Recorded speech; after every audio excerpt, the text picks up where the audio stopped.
Recently, one of you asked that I publish a video on how to work with a laptop on the bed.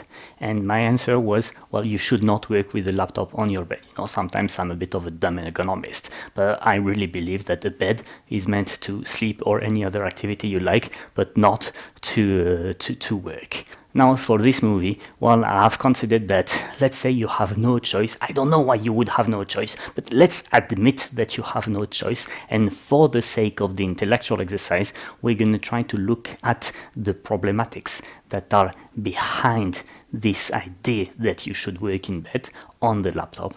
And we'll see what we can do to resolve them, well, as good as possible. But again, that will not be great. So my basic advice is don't work with your laptop in bed. Instead of working like this, which tilts your back, messes up your neck, messes up your shoulder, we should try to build something which is a bit more supportive. We'll need several pillows, even a book, and obviously a laptop. You see that this laptop has a very good feature, which is that it can open quite widely. Not every laptop can do that, so we'll reason with this laptop first, and then see what we can do if we don't have a laptop that can open so widely. We'll reason step by step, starting with the spine, then with the hands, then with the eyes. If I want my spine to be supported, well, I need a pillow here to go from a 90-degree situation to some kind of a reclined situation. And then I need another pillow to kind of support my spine against this one. So this one should be firm, the other one should be a bit less firm. You see, I put it in such a way that it leaves a little bit of space above my belt to fit my butt, and that it stops around the back of my head. And then I'm gonna adjust it so that, yeah, I feel that the lower back is, yeah, supported but not hanging in between the pillows. You see, right now the pillow stops here, and I feel that my sacrum is hanging through my pelvis. That's really not good. If that's what you feel, you need to put something in this part of the spine. So it can be either you go deeper into the bed, yeah, or you will create some kind of a slope here with a small pillow, this time which is behind your sacrum, and you create some kind of a continuous line that supports your spine all the way. So you're really trying to complete the space between your spine and the bed, because if you don't complete it, your muscles will be tense or your joints will be distorted, and one way or the other, this leads to strain. And then, here, I could have the laptop.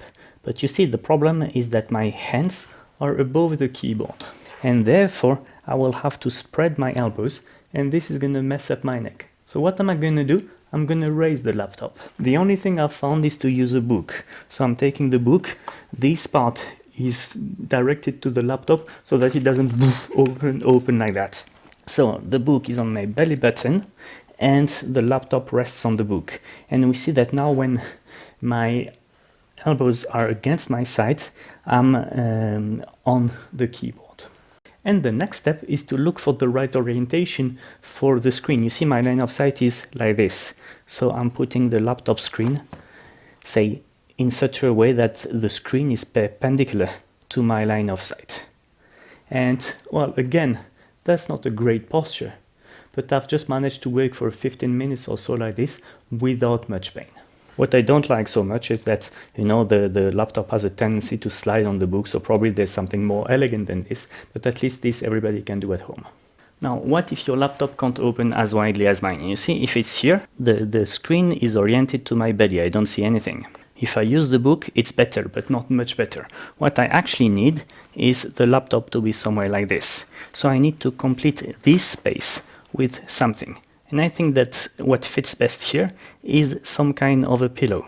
So I'm going to take a pillow, and I'm also going to put a book on top of it. That's mainly for the ventilation of the laptop. And let's see how it is like this. It should just not slide, so I need to find the right positioning. And here, well, it's far from being super great, but at least the keyboard is kind of under my hands and the screen is directed towards me.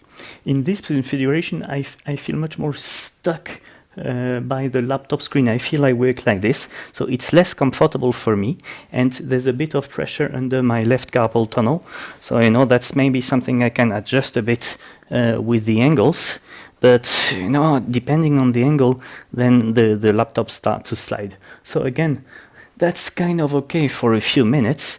It reduces the risk, but it's really far from ideal.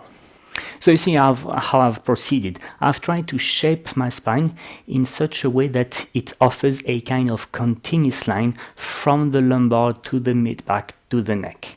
All right, and to create this continuous line, I've tried in as much as possible to create something that goes between the shape of the bed and the spine, and that intermediary space to fill it with cushions. The firm cushions being against the bed, the softer cushions being against me. And the placement of my spine will therefore determine the position of my hands, because my elbows should be between 0 and 20 degrees forward, 0 and 20 degrees to the side. And it will also determine the placement of the screen, because it should be in my visual field in such a way that my line of sight meets it perpendicularly. And that helps me define the compromise, hands versus eyes, which is best depending on the size of my laptop, depending on its opening angle, depending on everything. And from this compromise, well, we do the same. We put the laptop where it should be, and we complete the space and try to stabilize the thing with books, with pillows, etc. Bearing in mind that we don't want the laptop to rest directly on pillows because it might overheat. So we try to put it on books and the book on pillow. So again, what I find interesting in this exercise is not the result, is not how you should do to work with your laptop in bed, because you shouldn't. It's how you reason to recreate some kind of a working environment. If you can do it in bed, of course you can do it everywhere else, in the car, in the plane, in the train, no matter what.